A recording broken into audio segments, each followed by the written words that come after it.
It's a nice coincidence that this conversation, came to us being unhappy with the Academy Awards, because there were some other people that were unhappy with the Academy Awards this year.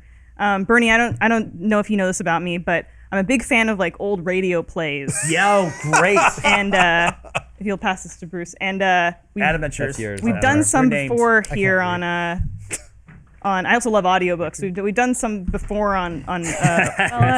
This is a little bit different. This play is a little bit different, but I hope you guys will all play your parts in this. So let's begin here. The Academy Awards are a celebration of and tribute to Hollywood's greatest films and most creative, talented individuals. In our jaded world, everyone's a critic, but when it comes down to it, society's love affair with cinema burns brighter than ever. And on nights like these, we can't help but anxiously cross our fingers for America's sweetheart Emma Stone, shed a proud tear for Moonlight, and reflect back on the true triumph that was Killer Croc's Potato Head. It truly is a magical night. But what about the Tinseltown many who find themselves passed over by the shimmering statue's golden gaze? Those whose invites seem to get lost in the mail? The actors who will never know the true exhilaration of wiping away a nosebleed after taking a quick bump off of Elton John's rose-colored Harry Potter glasses? This story is about them. Now, dear listeners, we find ourselves in a humble abode, a two-bedroom apartment in Calabasas. A mishmash of folding chairs face a scratched flat-screen TV. The doorbell rings, and a jittery man with a shock of red hair and a well-worn face hurries to answer. I feel like you should read this the old-timey radio announcer voice. He pauses to set down a bowl of freshly cooked hard-boiled eggs atop a milk crate coffee table, then proceeds to swing the front door open, a horrifying smile stretched across his face. Hello, friends, and welcome to Willem Dafoe's Men's Health Magazine Oscar viewing party. Can I interest you in a hard-boiled egg?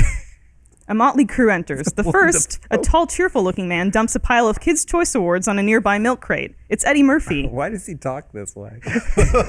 Willem! I say Willem Dafoe!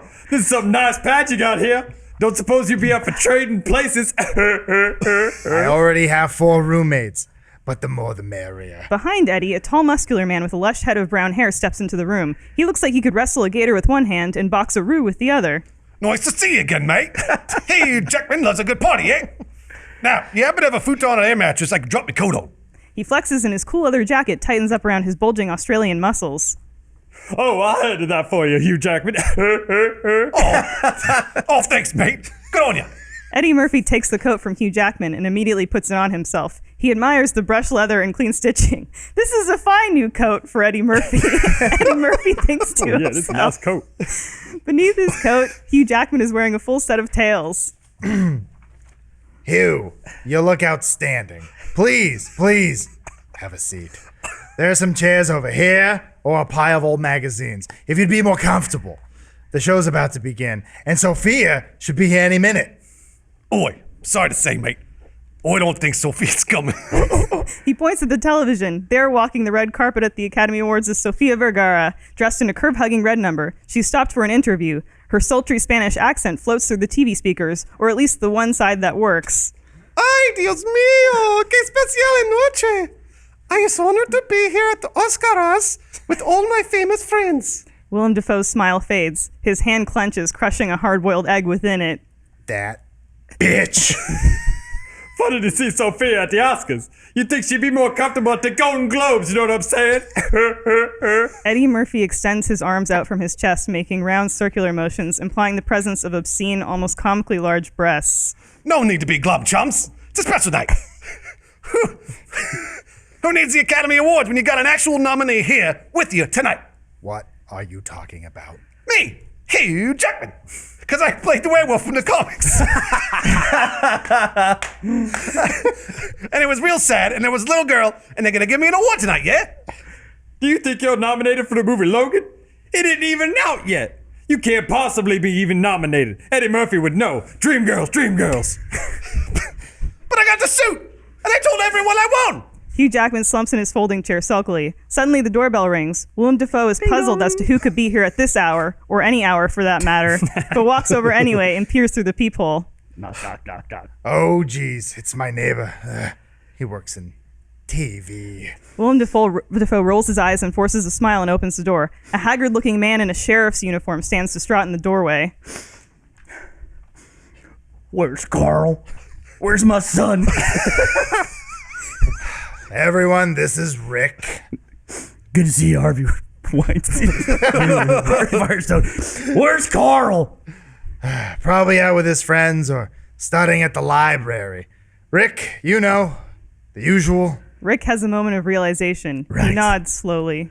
Right. You know that my wife is dead? Yes, I know. Your wife is dead. How do you think that makes Carl feel? Rick and Willem's discussion is broken by the sounds of a grown man sobbing. They announced Best Actor, and I didn't wait. I gave it to Casey Affleck. Eddie Murphy sidles up to the front door and wedges himself between Willem and Rick. The bottom of his t-shirt is flipped up, and within it he is cradling about 10 hard-boiled eggs. Well, Willem Dafoe, Eddie Murphy must be on his way. Thanks for a wonderful evening. Enjoy these Kids' Choice Awards, you hear? And just like that, Eddie Murphy is gone. Hugh Jackman we've silently in the background collecting the discarded Kids' Choice Award statues and hugging them tightly to his tuxedo-clad chest. Suddenly, out of nowhere, an elderly gentleman with a mischievous smile and dark glasses appears in the doorway beside Rick. Is this shindig over yet? Uncle Jackie's got courtside tickets and a hump with a dump that won't go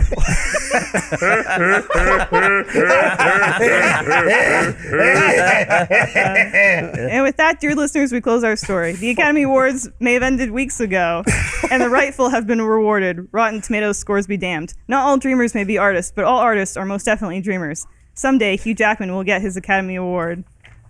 That's it. Wow. The end. Elise wrote that. That's tremendous. Oh, really?